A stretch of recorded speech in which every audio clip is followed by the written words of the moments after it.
It's Saturday, November 18th, 2023. Please make sure to like this video. Share this video with everyone you know, people you don't know, blast it all over your social media, and make sure you subscribe to this channel. I was just thinking earlier today, as we're coming into the evening here, I was thinking earlier today about some things I wanted to talk about today. And one of them is this.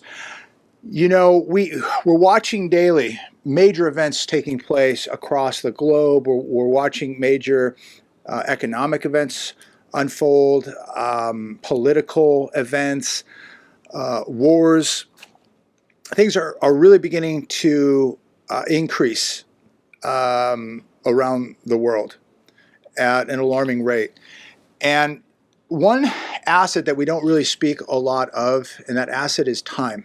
Time is extremely precious, and when it's gone, it's gone. And watching what's taking place daily, I watch this stuff all day long. I read about it. I'm watching the news. I'm watching videos. I'm reading comments, and you know, things are really happening quickly. And a lot of people want this crash to happen yesterday. They want it to happen now. Let's just get it over with. Let things happen. I want to see gold, you know, at $5,000, $10,000 an ounce. And I say this, be careful what you wish for, ladies and gentlemen. Take the time you have to continue to prepare. You have to remember, you see gold at $5,000 an ounce, you're living in a very dangerous world. You see gold at 10,000, you're not going to want to leave your house. But everybody, you know, wants this thing to happen right now.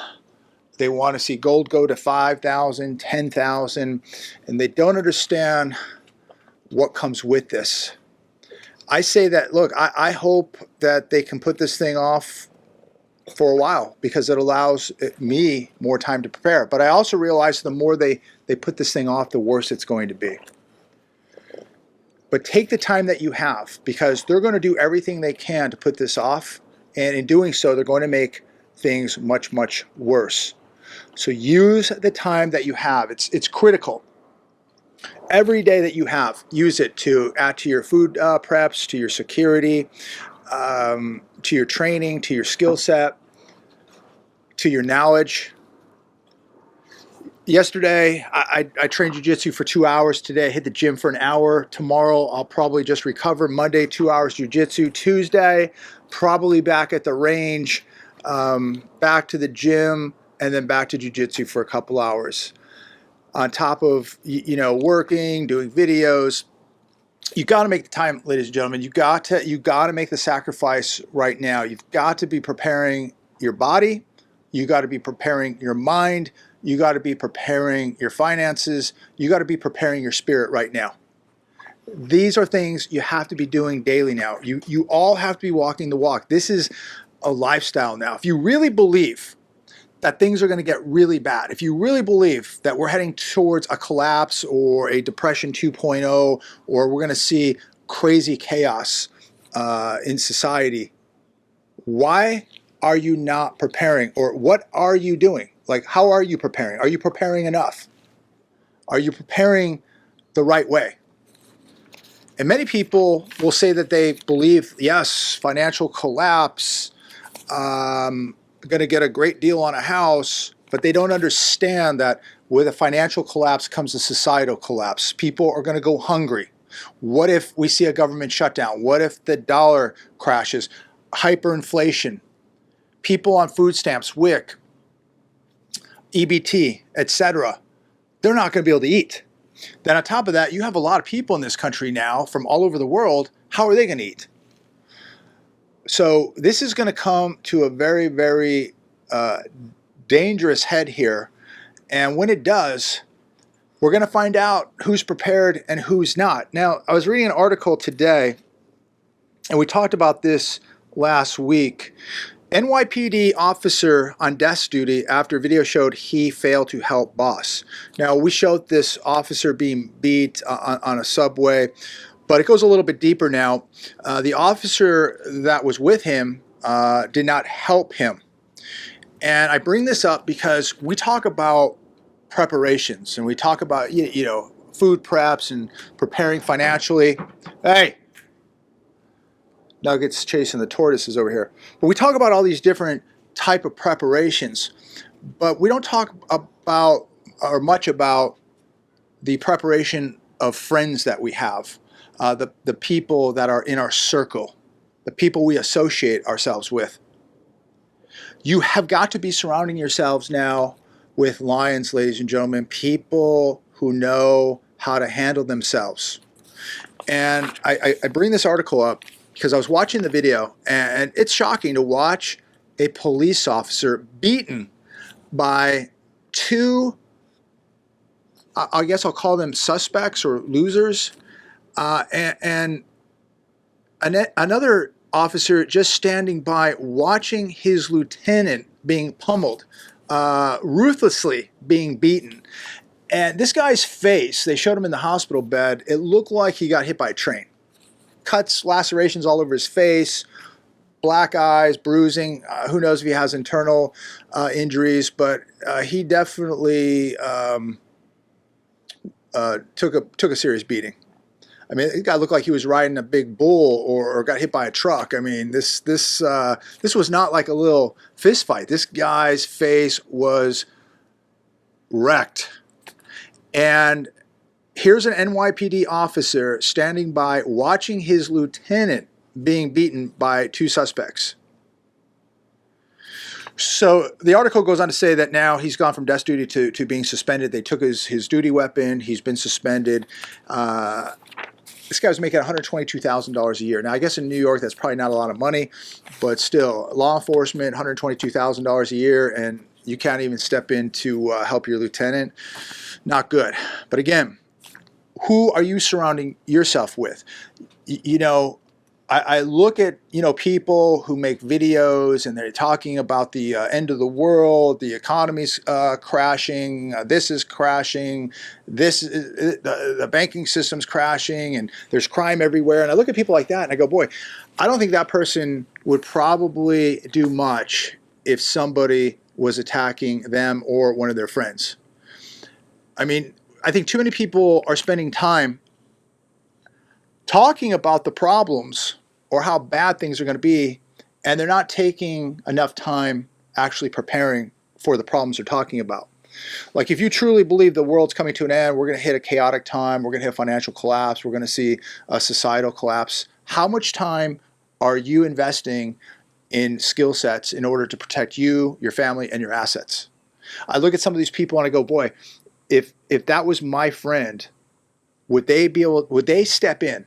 If two or three people were attacking me, would they step in? Do they have the skill sets to do anything about it? Would they even have the guts to step in and at least try? Or are they cowards? Unfortunately, most people in your circles, ladies and gentlemen, would do absolutely nothing if your butt was being kicked. Most people in your circle are probably cowards. They're never going to get their hands dirty. First off, they don't have the training or the skill sets to even do anything. And why is that? Because they're not making the sacrifice right now. They don't believe it's important enough. I say this, if you're listening to people, if you have people that you associate with, people in your circle, if they are talking the big talk, if they're talking about the problems that we talk about daily, and they're not doing anything about it, if they're not in jiu-jitsu, they're not in boxing, Muay Thai, they're not in the gym, they're not getting the best shape of their life, they're not at the range, they're not working on tactics and training and getting as proficient as possible, then they are just fake posers. They're just posers. You want to be hanging out with lions, the people that are getting to the range, the people getting to the gym, the people doing jiu-jitsu, the people who have a plan, the people who have skill sets and are working on those skill sets daily, getting faster, stronger, better. Otherwise, you're just dealing with people who are fake posers. And you can tell, you can look at people, for the most part, not all the time, but you can tell, like, that person will get down. You jump on that buddy's friend, you're going to have to deal with that guy. You escalate things, these people are going to go nuclear. And you can look at people and you go, man, that guy has no guts. That is a coward right there. That person would do absolutely nothing. In fact, if somebody was doing something to a family member, that person would probably do nothing. You don't want to be hanging around with people like this. You're better to have fewer friends, as long as they're lions, than dealing with a bunch of little rats or a bunch of little cowards. You really got to focus now on all of your preparations, but don't forget the preparation of friends and the people that you surround yourself with, people that you sit at the table with. Ask them what they have to offer. Ask them, how much training did they get in this week? What did they do? I mean, again, it's easy to talk. It's easy to talk about the problems. It's easy to say this is going to happen, that's going to happen. Much harder to actually go out there and train, to get stronger, faster, to have to deal with some violence right now, on the mats, with people grabbing you, trying to take you down, trying to choke you out, trying to rip your arms off. It's not always fun, but I'd rather learn to deal with it now than when it happens. So think about that. Are you doing enough? Are you surrounding yourself with the right people? And ask yourself, are you doing enough to prepare right now? Are you utilizing your time? Time is critical. Now, shifting gears here, the hedge, what it takes to be middle class now. And I'm not going to go through the whole article, but I just highlighted some of this. Check it out. The middle class has effectively shrunk to 10% of households, it says. Now, we're always told that's like, 50, 60%, but here it's saying realistically, it's 10%. Attempting to define the middle class by income alone is futile due to regional differences in cost and purchasing power.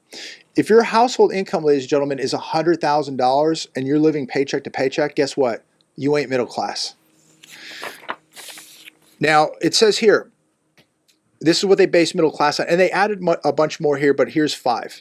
You have health insurance, 25 to 50% equity in your home. You're able to save 6% of your net income. Most people now are saving 0. The average, I think, is about 3.4%, and I doubt it's even that high. But it says here, able to save 6% of your net income. That you have retirement funds. Could be a 401k. Good luck with that. That could be wiped out. Me, I would consider retirement fund probably having physical gold and silver. But again, they're talking about retirement funds here, such as a 401k. The ability to service all debt and expenses over the median term if one of the primary household wage earners loses their job. How many people out there who believe they're middle class, if their husband or wife lost a job, would you be middle class? If one wage earner lost a job, could you float? Could you survive? Most people could not do it without 2 incomes. And the next question is, how long could you exist on one income if it happened? If your wife or husband lost a job Monday morning, would you last a week, 2 weeks, 2 months, 2 days? What would it be? So these are interesting questions here. According to the U.S. Census Bureau, real median household income was $74,500 in 2022. Now, this is very good money if your house is paid for, if you don't have a car payment, if you don't have college tuition debt. Then after you pay Uncle Sam, you got some money left over, your bills are paid, you're probably going to be quite comfortable. This is not great money. $74,500 before taxes is not great money when the average house is over $400,000. The average new car is over $51,000. Most people have college tuition debt. Health insurance is skyrocketing. Utilities skyrocketing. So $5,000 for a household. Plus, if you have kids, that's a lot of expenses. $75,000 just doesn't go anywhere today, especially out here in Southern California. I mean, it's hard enough for one person on $75,000 to make it. So we are going to continue to watch the middle class shrink, unfortunately. So much damage being done. It's really sad to see what is happening. It really, really is. And when they pull the rug out in this housing market, people who think they have some wealth because they have equity in their home they're going to find out very, very quickly how fast that wealth can disappear. Daily Mail, Wells Fargo acts as another 13 branches in a single week as a host of banks shut down vital services. Is yours on the chopping block? 40 bank branches in total closed last week. 13 being Wells Fargo. Right here from where I'm making this video in Palm Desert, a mile from where I'm making this video right now, about 2 weeks ago, Wells Fargo Bank shut down. But when you lose all of these banks, 40 in the last week, think about how many people don't have those vital financial services. Now they have to go somewhere else, farther.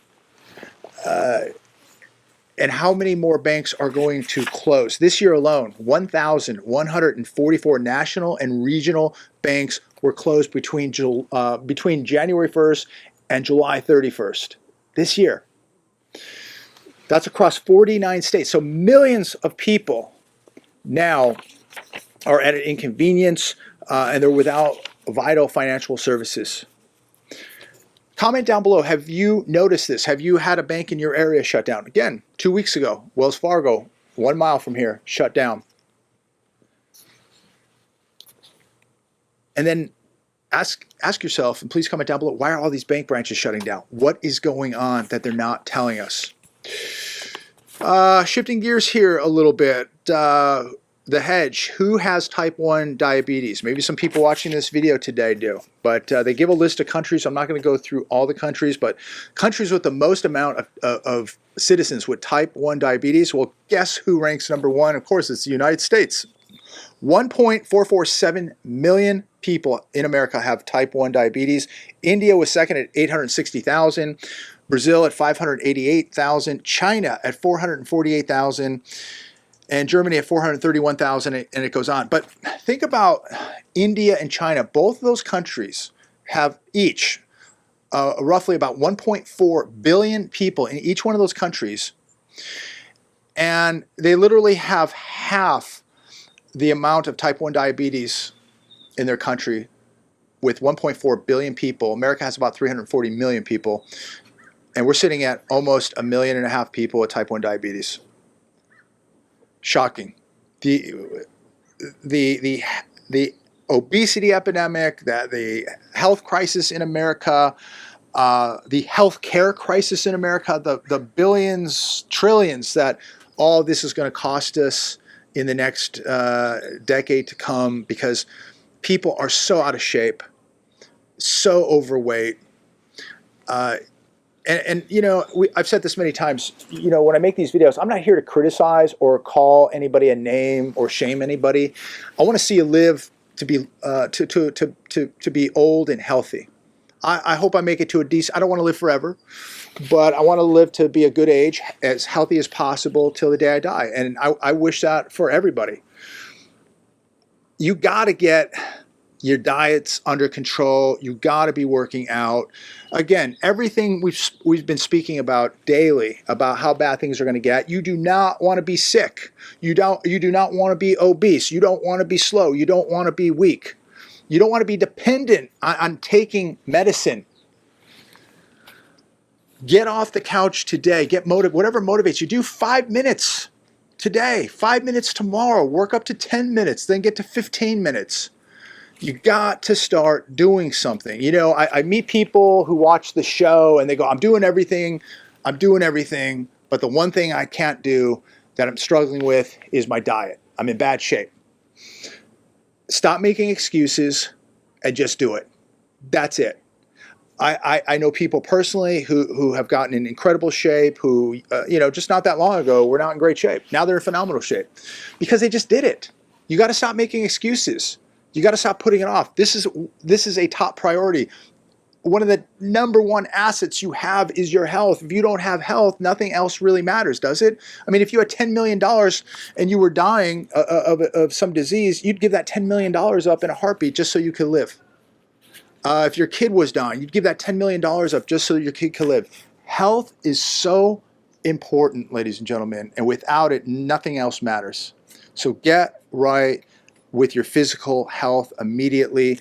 If your body's not, you know, performing at an optimized level, then you gotta do something about it. So again, take the weekend, get in better shape, get out, train, continue to prepare, make sure that you have the right circle of friends, people motivating you, people pushing you. Maybe if you had the right people around you, you wouldn't be sitting on the couch today eating junk food. Maybe your friends would be motivating you, pushing you to get to the gym, go for a run, go hit the mats, go do some jujitsu, go lift some weights, do something. Again, just start with 5 minutes a day, then go to 10 minutes a day, then go to 15 minutes a day. You will never regret it. Once you start seeing a little result, some results, you're gonna start getting really, really motivated. And look who wants to say hi here.